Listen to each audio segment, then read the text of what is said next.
ECOWAS is deciding to be on the wrong side of history, and they're making a huge mistake. The leaders of West African nations have decided to activate the standby force to respond to Niger coup. This is wrong in so many levels, and they're going to regret this decision because the youth of Africa, not just Niger, is watching. We're watching you. We're seeing what you're willing to do to facilitate your masters, to facilitate what they want to happen. Nigerians are telling you exactly how they feel about the situation. The people that you claim to care about, they're saying that they want this transition. They are done with Western countries exploiting them and using them, and them being one of the poorest countries. I think there's only like 5 countries that are after Niger. Just envision this. They're rich with natural resources. We've been talking about uranium, we've been talking about petroleum, we've been talking about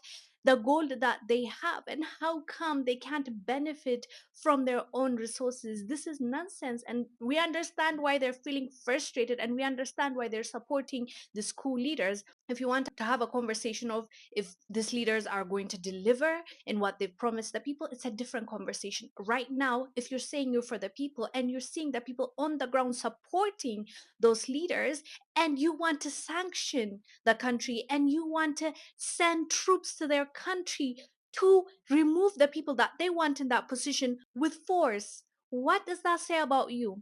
We all know why they're trying to do this, because they know tomorrow it's them, because they know they're not doing their best and they're not standing up for the people, and tomorrow they know this is them.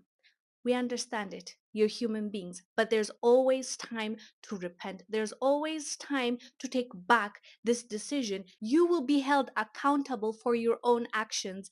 And this, my friends, is not looking good, is not showing you in a good light. And as I said, Africans are watching. We're seeing what you're doing. ECOWAS leaders embarked on the reckless path of threatening Niger with a possible invasion. There have been many, many interesting developments. One is that it appears that Benin is not following the ECOWAS path.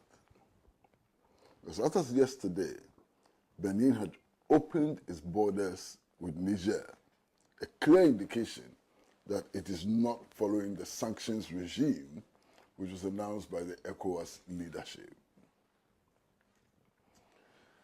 Then yesterday, the president of Liberia actually made a statement to the effect that West African leaders have no moral authority to intervene in Niger. Indeed, according to the president of Liberia, what has been happening in the West African sub-region is nothing but institutionalized coup d'etats. He makes a distinction between military coup d'etats and what he calls institutional coup d'etats. When he describes institutional coup d'etats as occurrences which enable sitting head of states to violate the constitution with impunity, to extend their term limits from 2 to 3 and so on. He says West African leaders have been looking on as these so-called democratic dictators violate national constitutions. When action is taken to correct this, then they wake up all of a sudden. Look around the West African sub-region. Look around. Right now, as we speak, one of the West African leaders, Macky Sall, is behaving worse than a bull in a china shop, arresting innocent citizens, dumping them in prison, firing tear gas on protesting people and so on. West African leaders have not seen these clear violations of the rights of the people of Senegal. He's managed to put his only viable opponent in prison and so on. West African leaders are not complaining. Now, at a certain point, Islamic insurgents had managed to seize more than 50% of the land territory of Burkina Faso. West African leaders were not worried. As far as West African leaders were concerned, that was democracy. More than 50% of the land territory of Burkina Faso had been seized by Islamic insurgents. West African leaders were not worried at all. West African leaders looked on as the Malian president behaved with impunity, shooting into demonstrators, arresting his opponents, and so on. They looked on. They were quite comfortable with that. They looked on as the president in Guinea continued to misbehave. He completely was misbehaving. They had no difficulty with that. But as soon as the military intervened to stop the killing and to stop the wanton destruction of life and property, West African leaders wake up.